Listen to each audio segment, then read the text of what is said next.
Tahun 1965, Desa Jatiwalang dilanda kemarau aneh disertai bau anyir yang memualkan.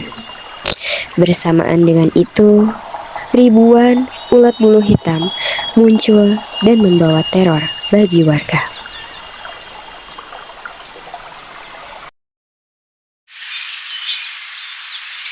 Pada suatu hari, ada seorang remaja laki-laki, Kisanak, dikenal sebagai sosok pendiam.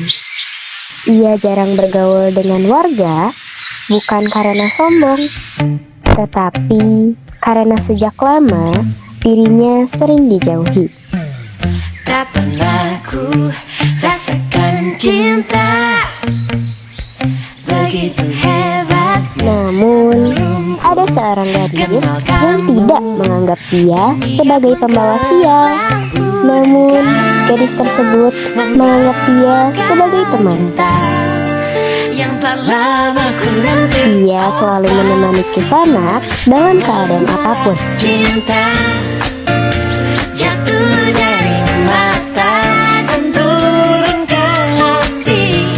Tak lain, ia adalah Lala.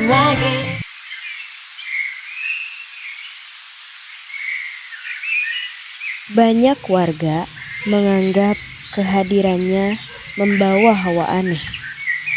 Rumahnya yang berada di dekat pohon-pohon tua dan kebiasaannya yang aneh membuat orang-orang semakin curiga.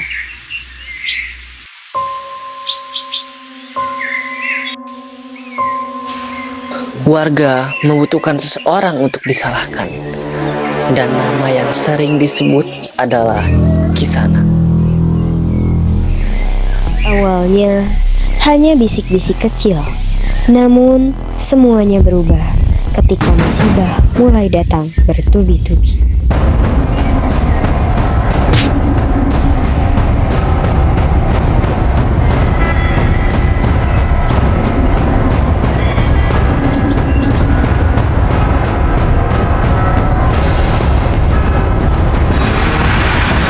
Kisanak mati dibunuh oleh warga karena dianggap membawa petaka bagi desa Jatiwalang.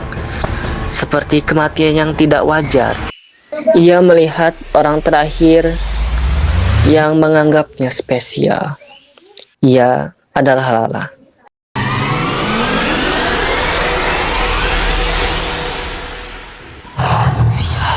Siapa kau? Kenapa kau tahu aku di mana? Siapa sebenarnya dirimu? Tunjukkan kepadaku. Jangan bersembunyi. Tunjukkan. Tunjukkan sekarang. Di mana dirimu sebenarnya? Setelah beberapa bulan berlalu, sosok Kisanak yang kini berubah menjadi sosok iblis muncul.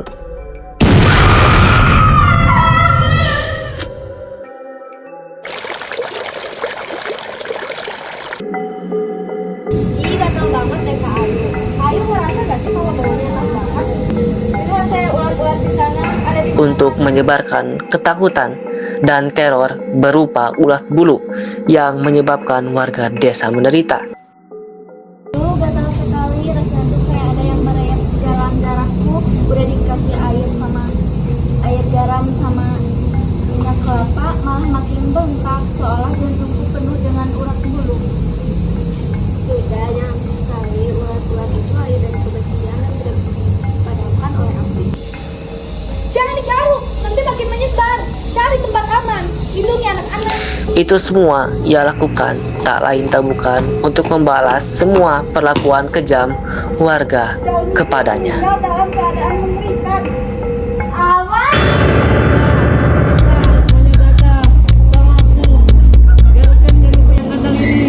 Apalagi ketika dalam mimpi, orang dekat tentara yang menjadi algojo pembantai di kampung itu ditemukan mati mengenaskan. Kulitnya penuh bintik hitam, bengkak, dan mata terbelalak.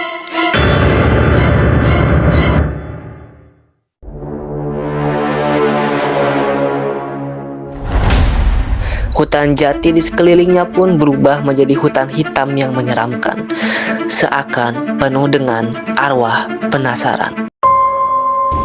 Kalian yang telah menumpahkan darah di tanah ini, sekarang rasakanlah bah dendamku. Bumi ini haus, udara itu penuh dengan dendam.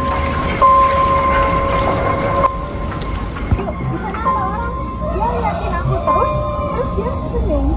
Perkataan Kak Ayu tidak didengar oleh Lala. Dia baik, dia tidak akan menyakiti aku.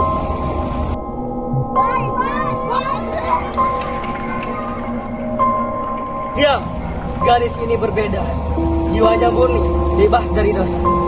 Dia yang aku butuhkan. Dialah wadah yang sempurna. Lala akan menjadi milikku. Bersamaku, dia akan aman. Tunggu di sana. Dendammu sudah melampaui batas. Lepaskan gadis itu. Siapakah kamu yang berani menghalangi rencanaku? Hanya mereka yang terikat dunia yang memiliki keinginan. Aku hanya ingin kedamaian di tanah ini dan kembalikan anak itu pada Namun, keluarganya. tiba-tiba Lala dibawa oleh Kisana. Lepaskan aku. Tidak, orang di desa ini telah jahat kepada keturunanku. Pergi kau bersamaku. Para warga memutuskan untuk berdoa. Allah selamatkan kami. Segala kekuatan sudah menjadi lebih mengerikan dari datangnya maut.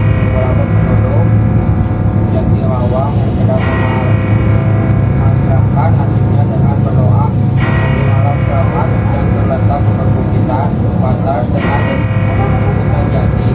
Lihat ada bayangan seorang jalan seolah-olah melayang memasuki hutan jati yang menjadi semakin terlihat mengerikan di malam hari. Hanya orang yang mau memilih dan berani memasuki hutan jati hitam.